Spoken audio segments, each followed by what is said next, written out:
అట్లూరి లక్ష్మణ్ ఉండాలి, ఒక రామచంద్ర నాయక్ ఉండాలి, బలైన వర్గాలు నా వెనకాల కూర్చుంటే సభకు నిండుదనం వస్తుందని వాళ్ళందరినీ విప్పులుగా వేసి ఈరోజు మీ ప్రాతినిధ్యాన్ని పెంచే ప్రయత్నం చేస్తున్నాం. రాహుల్ గాంధీ గారి లక్ష్యం నెరవేర్చడమే నా బాధ్యత అని తెలియజేస్తూ, ఇంతసేపైనా ఓపిక ఉన్న మా సోదరులందరికీ నిండు మనసుతో ఆశీర్వదించడానికి ఇక్కడికి విచ్చేసిన ఆలేరు ప్రజలందరికీ కూడా మనస్ఫూర్తిగా అభినందనలు తెలియజేస్తున్నా. మీరందరూ అండగా నిలబడతారా? తెలంగాణ రాష్ట్రాన్ని పునర్నిర్మించుకుందామా? మీరందరు సిద్ధమేనా? మీరందరూ అండగా ఉంటారు కదా? అండగా ఉంటాన్న వాళ్ళందరూ చేయి పైకెత్తండి. మా అక్కలు కూడా, అక్క కోటీశ్వరులను వచ్చేసారి 1 కోటి ఓట్లు రావాలంటే మా ఆడబిడ్డలే కోటీశ్వరులు అయ్యి నాకు అండగా నిలబడాలి. మీరందరూ ఆశీర్వదించడానికి చేయి పైకెత్తండి అని చెప్పి మా అక్కలను అందరికీ విజ్ఞప్తి చేస్తున్నా.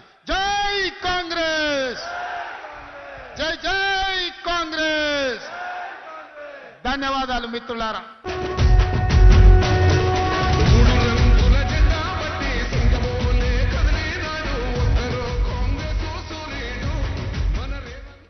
గౌరవనీయులైన ముఖ్యమంత్రి గారు ఇందిరమ్మ ఇండ్లు